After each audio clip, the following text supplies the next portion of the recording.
Hello दोस्तों, आप सभी का स्वागत है आपके अपने YouTube channel education class 10th पर। तो दोस्तों, मैं हूं छोटू यादव। तो आज प्रश्नावली 3.2 का प्रश्न संख्या 4 को हल करेंगे। तो देखिए, निम्नलिखित समीकरणों के युग्मों में से कौन से युग्म संगत या असंगत हैं। यदि संगत हैं तो ग्राफीय विधि से हल ज्ञात कीजिए। तो चलिए, रोमन नंबर 1 है, जो संगत होगा उसका ग्राफ विधि से हल करेंगे और जो संगत नहीं होगा उसको ग्राफ विधि से नहीं करेंगे। तो चलिए, रोमन नंबर 1 देखिए है x + y = 5 और समीकरण 2 है 2x + 2y = 10। तो चलिए, इसको पहले जांच करेंगे संगत है या नहीं। तो पहले जांच करने के लिए ये 1 का मान निकालेंगे। समीकरण 1 में देखिए, तो ये 1 का मान क्या है, एक कुछ नहीं है तो एक छिपा रहता है x के साथ, और b1 का मान क्या है, y के साथ छिपा रहता है तो 1, और c1 का मान क्या है, जब 5 बराबर के उस पार है प्लस में तो इस पार लाएंगे तो माइनस में होगा, तो -5 होगा c1 का मान। और आप समीकरण 2 में देखिए,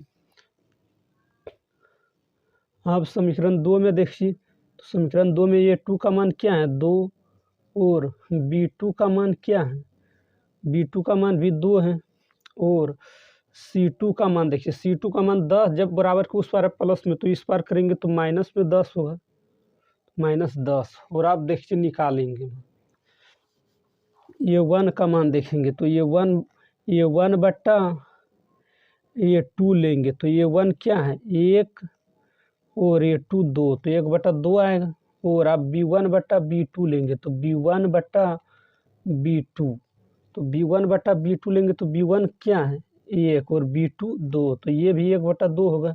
और आप C1 बट्टा C2 लेंगे तो C1 क्या है, बराबर देंगे -5 है, C1 क्या है -5, और C2 क्या है -10, तो ये माइनस माइनस खत्म होगा और 5 एक दान में कटेगा और 10 दो दान में, तो ये भी 1/2 आएगा।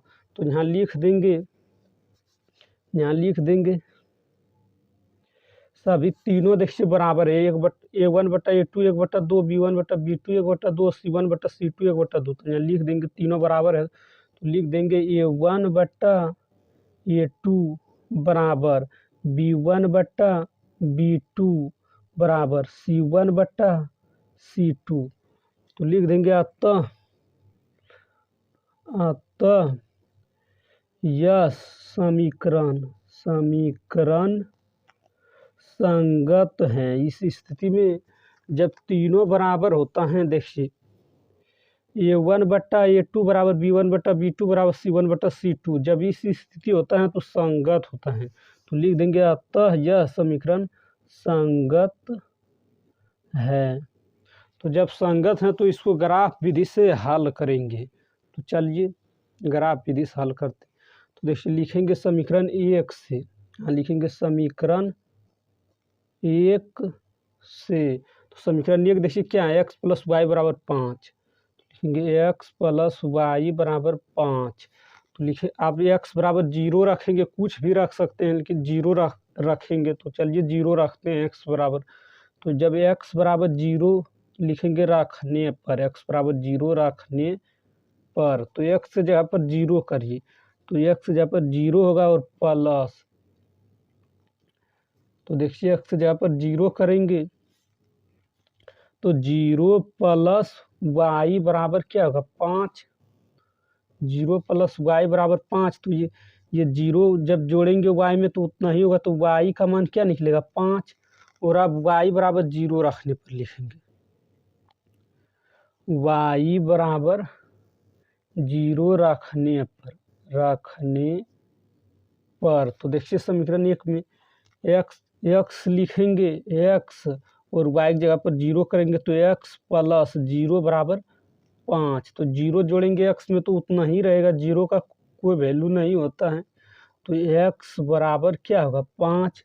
तो आप लिख देंगे समीकरण 1 के लिए मान सारणी जो निकला है, लिख देंगे यहाँ समीकरण 1 के लिए मान सारणी, डब्बा बना लेंगे।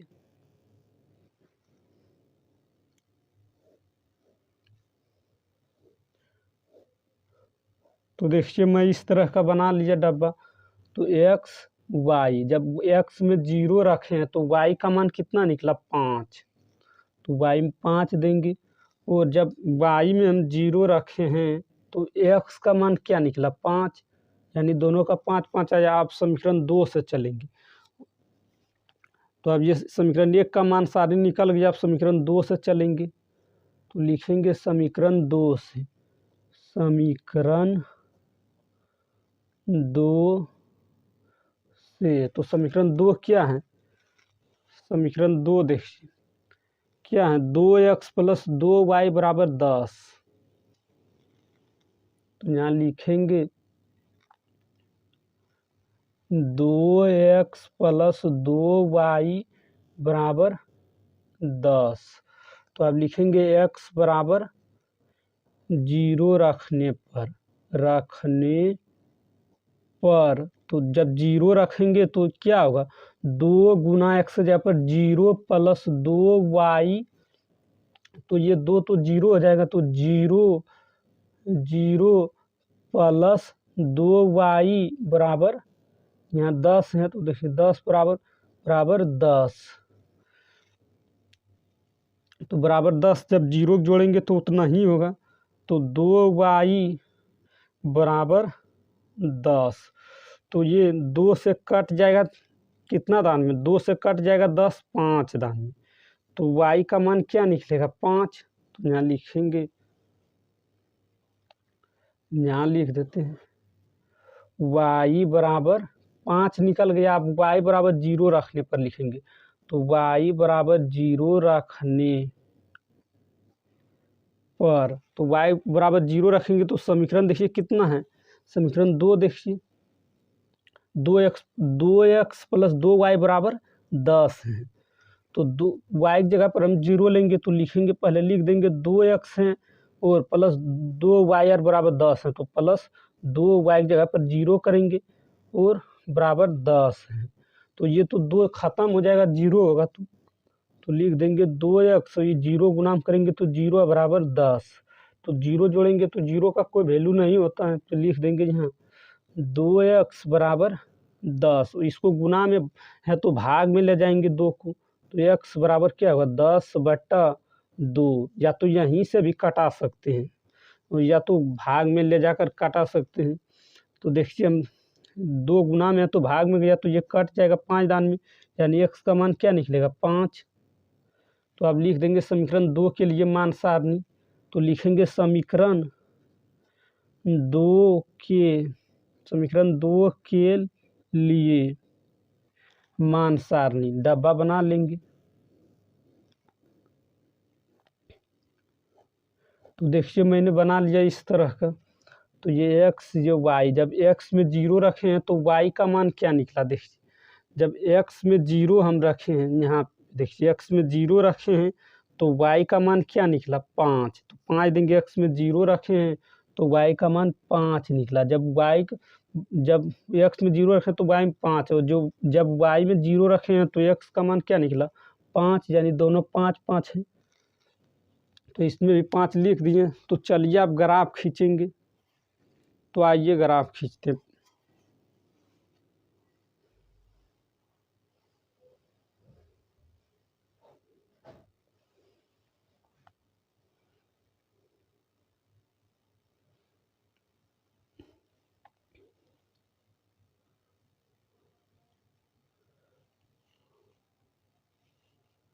तो आइए अब इसका ग्राफ खींचते हैं। तो आइए ग्राफ खींचते हैं। तो देखिए समीकरण 1 के लिए x = 0 रखें तो y = 5 निकला, और जब y = 0 रखें तो x बराबर भी 5 निकला। और समीकरण 2 में देखिए, समीकरण 2 में भी x = 0 रखें तो y = 5 निकला, और जब y = 0 रखें तो x = 5 निकला। तो आइए चतुर्थांश बनाते हैं। तो देखिए इस तरह मैंने चतुर्थांश बना लिए हैं और अब इसमें मान बैठाएंगे। तो देखिए y इधर होता है प्लस में और नीचे होता है y' यानी y माइनस में, और x इधर होता है बाएं साइड माइनस में यानी डैश, एक्स डैश होता है और एक्स इधर प्लस में होता है।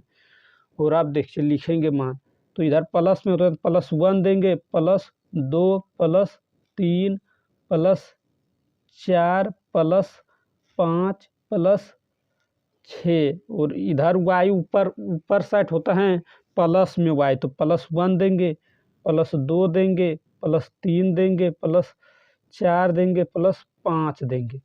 और नीचे y होते हैं माइनस में, नीचे y होता है माइनस में, तो नीचे माइनस में देखिए मान नहीं है, इसलिए माइनस में नहीं भी लेंगे तो चल जाएगा। चलिए ये मूल बिंदु है, यानी ये यहाँ 0 होता है, सभी का चारों चतुर्थांश चारों कर 0 होता है, यहाँ बीच में 0 होता है मूल बिंदु। तो चलिए समीकरण 1 में पहले देखिए x बराबर 0 रखें तो y बराबर 5 निकला, तो x का 0 यहाँ है तो x में 0 रखें तो y में क्या निकला 5, तो y में 5 +5 है, y में तो ऊपर साइड प्लस में होता है तो ऊपर जाएंगे, तो यानी यहाँ आएगा, तो यहाँ लिखेंगे 0,5। और आप देखिए जब y में 0 रखें तो x में 5 निकला, तो y में 0 यहाँ है तो, और जब 0 रखें तो x में क्या निकला 5, तो 5 यहाँ है तो लिखेंगे, x वाला पहले लिखा था तो लिखेंगे 5,0 5.0 यानी, तो इसको मिला देंगे हम, इस बिंदु से इस बिंदु में मिला देंगे। तो देखिए मैंने मिला दिया इस तरह का। और आप देखिए और समीकरण 2 में देखिए जब x बराबर 0 रखें तो y बराबर 5, तो x बराबर 0 यहाँ है तो x बराबर 0 रखेंगे तो y बराबर 5 निकलेगा, तो 5 यहाँ है तो यानी इसी बिंदु पर आएगा। और जब y बराबर 0 रखेंगे तो x में 5, तो y बराबर 0 रखेंगे तो x में 5, तो यानी इसी बिंदु पर आएगा। तो जब इसी बिंदु पर रेखा खींचेंगे तो यही रेखा हो जाएगा। तो यानी ये जब एक ही रेखा पर दूसरा रेखा चढ़ता है तो संपाती कहलाता है। तो ये हो जाएगा संपाती रेखा, यानी एक रेखा पर दूसरी रेखा चल रहा है तो ये संपाती रेखा कहलाएगा। तो लिख देंगे यहाँ अतः, लिख देंगे अतः हल अपरिमित रूप से, जब संपाती होता है तो अनेक हल होता है उसका, तो लिख देंगे अपरिमित रूप से अनेक हल होंगे। तो लिख देंगे हल बराबर अपरिमित रूप से अनेक हल होंगे। जब एक रेखा पर दूसरे रेखा चढ़ता है तो संपाती कहलाता है, संपाती रेखा अनेक हल होते हैं। तो लिख दिए अतः हल अपरिमित रूप से अनेक हल होंगे। तो चलिए रोमन नंबर दूसरा को हल करते हैं। तो देखिए 4 का रोमन नंबर दूसरा है x - y बराबर 8 और समीकरण 2 है 3x - 3y बराबर 16। तो चलिए इसको जांच करेंगे संगत हैं या असंगत। सबसे पहले a1 का समीकरण 1 में देखिए a1 का मान निकालेंगे। a1 का मान क्या है 1 और b1 का मान क्या है -y है, तो y के साथ एक छिपा रहता है ऑटोमेटिक, तो क्या है माइनस में y तो -1 होगा, एक छिपा रहता है। और c1 का मान क्या है, जब 8 इधर बराबर के साथ प्लस में तो उस पर ले जाकर लेंगे तो माइनस में 8 होगा। और आप देखिए a2 का मान समीकरण 2 में क्या है 3 और b2 का मान जब -3 है तो देखिए y के साथ गुना में है -3 तो क्या होगा -3। और c2 का मान क्या होगा, c2 का मान देखिए बराबर की इस पार प्लस में 16 तो उस पार करके लेंगे तो माइनस में 16 होगा। और आप लेंगे a1/a2, तो a1/a2, तो a1 क्या है 1 और a2 क्या है 3, तो 3 होगा।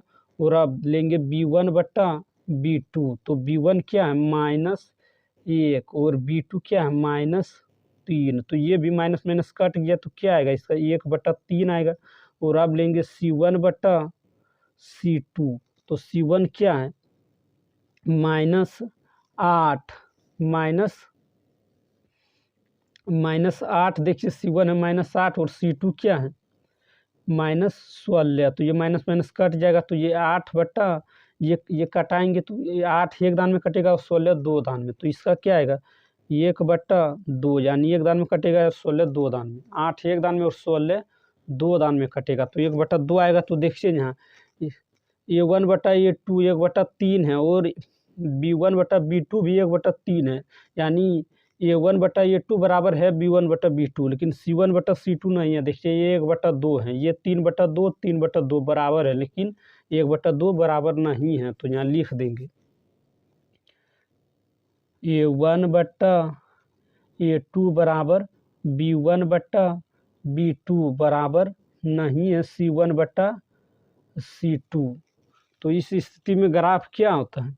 इस स्थिति में जब A1/A2 बराबर B1/B2 और बराबर नहीं है C1/C2, इस स्थिति में असंगत होता है। तो यहाँ लिख देंगे अतः लिखेंगे अतः यह समीकरण असंगत है। तो चलिए आज इतना ही तक रहने देते हैं। अगर इस वीडियो पसंद आया तो लाइक करिए, उस चैनल पर पहली बार है तो चैनल को सब्सक्राइब करिए, ताकि जब भी वीडियो डालेंगे तो उसका नोटिफिकेशन आप तक पहुंचेगा और आप सबसे पहले देख पाएंगे। तो चलिए फिर नेक्स्ट वीडियो में मिलेंगे।